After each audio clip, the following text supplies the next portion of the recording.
బాగానే ఉండి ఆ సమస్యల మీద పోరాటం చేసేది పోలీసు సిబ్బంది, పోలీసు విభాగం.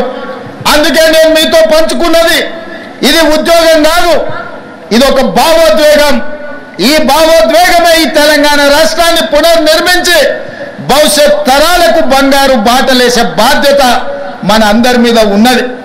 అందుకే ఈరోజు తెలంగాణ రాష్ట్రంలో ఒక పక్కన నిరుద్యోగ సమస్యను పరిష్కరిస్తూ ఇంకొక పక్కన విదేశీ పర్యటనలకు వెళ్ళి జాతీయ అంతర్జాతీయ స్థాయిలో తెలంగాణ రాష్ట్రానికి వేలాది కోట్ల రూపాయల పెట్టుబడులు తీసుకొచ్చి పరిశ్రమలను స్థాపించి ఆ పరిశ్రమల ద్వారా లక్షలాది మంది నిరుద్యోగ యువకులకు ఉద్యోగ ఉపాధి అవకాశాలు కల్పించాలన్న ఆలోచన మన ప్రభుత్వం చేస్తున్నది.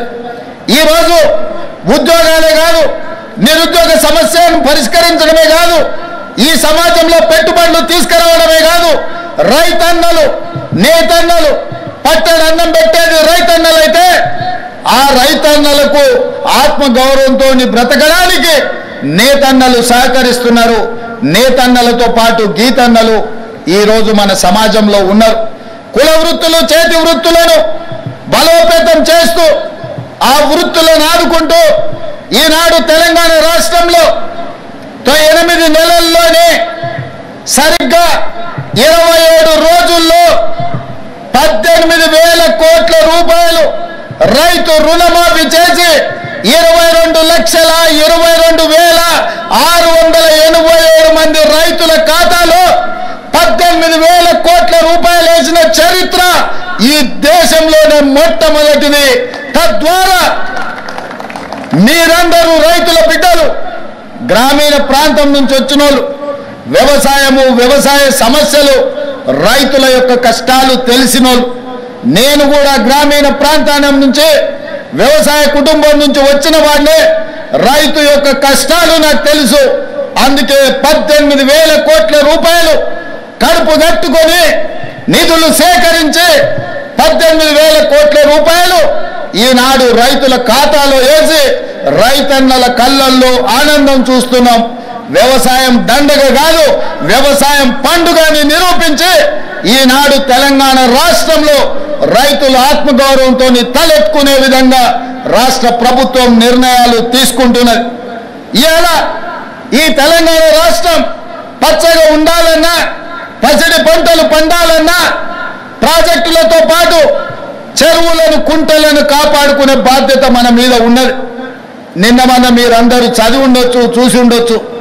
రేవంత్ రెడ్డి గారికి ఏమొచ్చిందయ్యా, హైడ్రా పేరు మీద మీ చెరువుల్లో విలాసవంతమైన విల్లాలు కట్టుకుంటే ఆయన నేల గూలుస్తున్నాడు అని.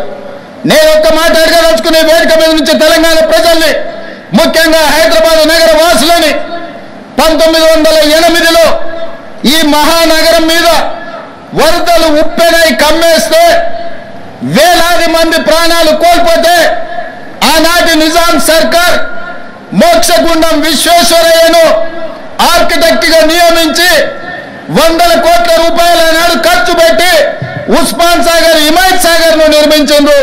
అనంతగిరి కొండల నుంచి వచ్చే వరదల్ని నిలువరించిన నీళ్లను ఈ మహానగరానికి తాగునీటి వసతులుగా ఏర్పాటు చేసింది. ఒకనాడు ఎక్కడి నుంచి హైదరాబాద్ నగరానికి తాగునీళ్ళు వచ్చేది కాదు, ఉస్మాన్ సాగర్, హిమాయత్ సాగర్ నుంచే లక్షలాది మంది హైదరాబాద్ బిడ్డలకు తాగడానికి నీళ్ళు ఇచ్చారు.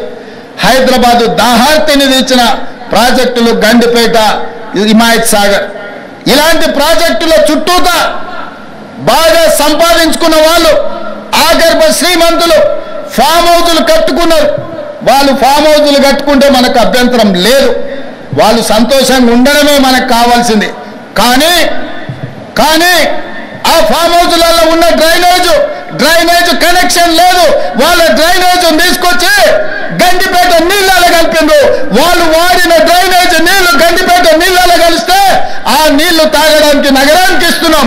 నేను అడుగుతున్న మిత్రులారా, ఇవాళ మీరు చెప్పండి, ఎవరో బలిసినోడు కట్టుకున్న ఫామ్ హౌస్ డ్రైనేజ్ నీళ్లు గండిపేట తాగు నీళ్ళలో కలుస్తుంటే ఆ నీళ్ళని నగర ప్రజలకు తాగడానికి ఇస్తే ముఖ్యమంత్రిగా నేను వైఫల్యం చెందినట్టు కాదా? ఒక్కసారి ఆలోచన చెయ్యండి. భవిష్యత్ తరాలకు అందించాల్సిన బాధ్యత చెరువులు కుంటలు నాలాలను ఎవడెవడో ఆక్రమించుకుంటే